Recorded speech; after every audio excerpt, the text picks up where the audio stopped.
अध्यक्ष महोदय, हम इस नई सरकार के विरोध में खड़े हैं और सबसे पहले हम माननीय मुख्यमंत्री जी को धन्यवाद देना चाहते हैं कि लगातार 9 बार उन्होंने शपथ लेकर के इतिहास रचने का काम किया और 9 बार तो लिया ही महोदय, लेकिन एक ही टर्म में 3-3 बार लिया, ऐसा अद्भुत नजारा हम लोगों ने नहीं देखा।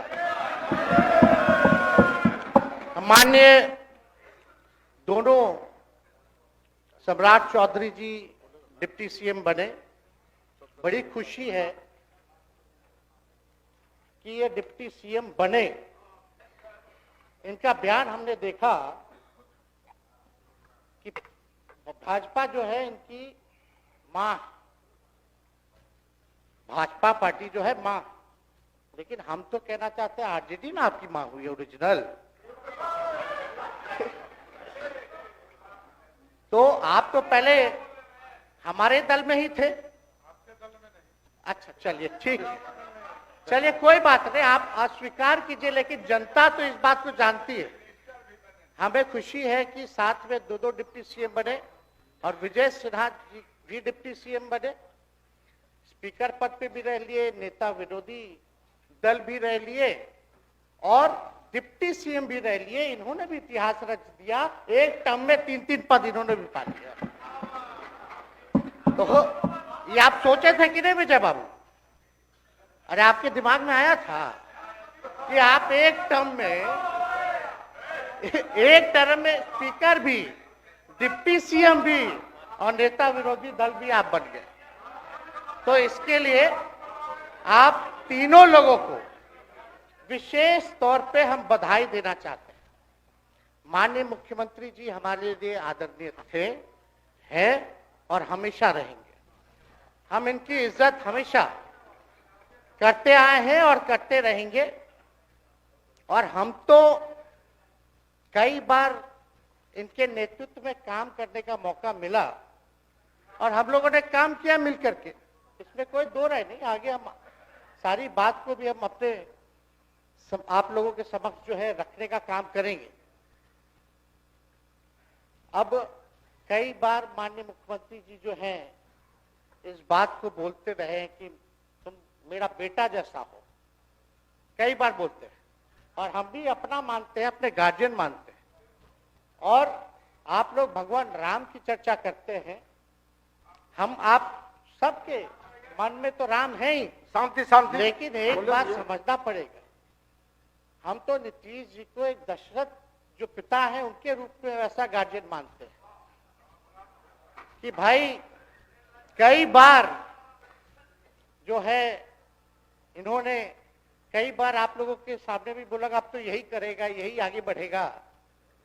तो चलिए नौजवान लोग ना आगे बढ़ेगा, आगे काम करेगा, लेकिन कई बार मजबूरियां रही होंगी इनकी, जैसे दशरथ की मजबूरी थी, राजा दशरथ की, कि राम को जो है वनवास जो है भेज दिया गया। लेकिन उस बात को हम मानते हैं कि हम वनवास नहीं आए हैं, बल्कि हमको इन्होंने भेजा है जनता के बीच उनके सुख और दुख के भागीदार बनने।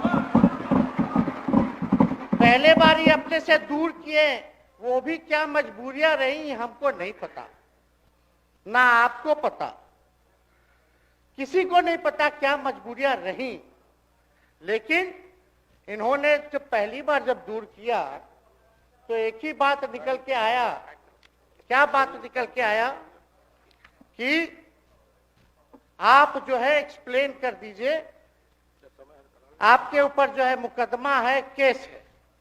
जब दोबारा जब इन्होंने अपनाने का काम किया तो इन्होंने कहा कि सब बीजेपी वाला सब फंसाने का काम करता है, ईडी और सीबीआई लगा देने का काम करता है। देखिए हम तो आपको इज्जत देते हैं और आगे भी देते रहेंगे, लेकिन ये बात समझना पड़ेगा। और बिहार की जनता ये जानना चाहती है कि आखिर ऐसा क्या कारण है कि आप कभी इधर रहते हैं, कभी उधर रहते हैं।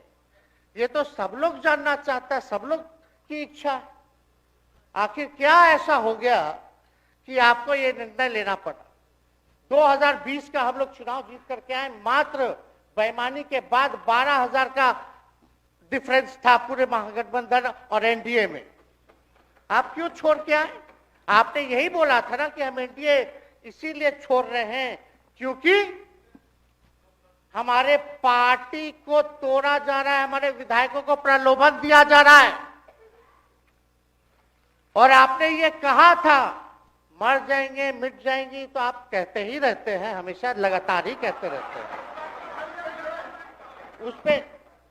उस पे हम नहीं जाएंगे, लेकिन आपने तो ये कहा था कि भाई हम लोगों का एक ही लक्ष्य है, न प्रधानमंत्री बनना है, न किसी को मुख्यमंत्री बनना है, देश भर के विपक्षों को गोल बंद करके जो तानाशाह है उसको दोबारा नहीं आने देना है, इसीलिए ना आ पाए थे।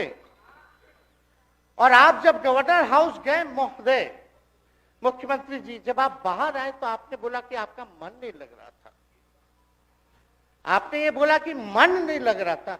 मन नहीं लगेगा तो हम लोग नाचने गाने के लिए थोड़ी है, आपका मन लगाने के लिए। हम तो आपका साथ ना देने के लिए थे कि जो काम आप बोलते थे असंभव है उसको हम लोगों ने मुमकिन करके दिखाने का काम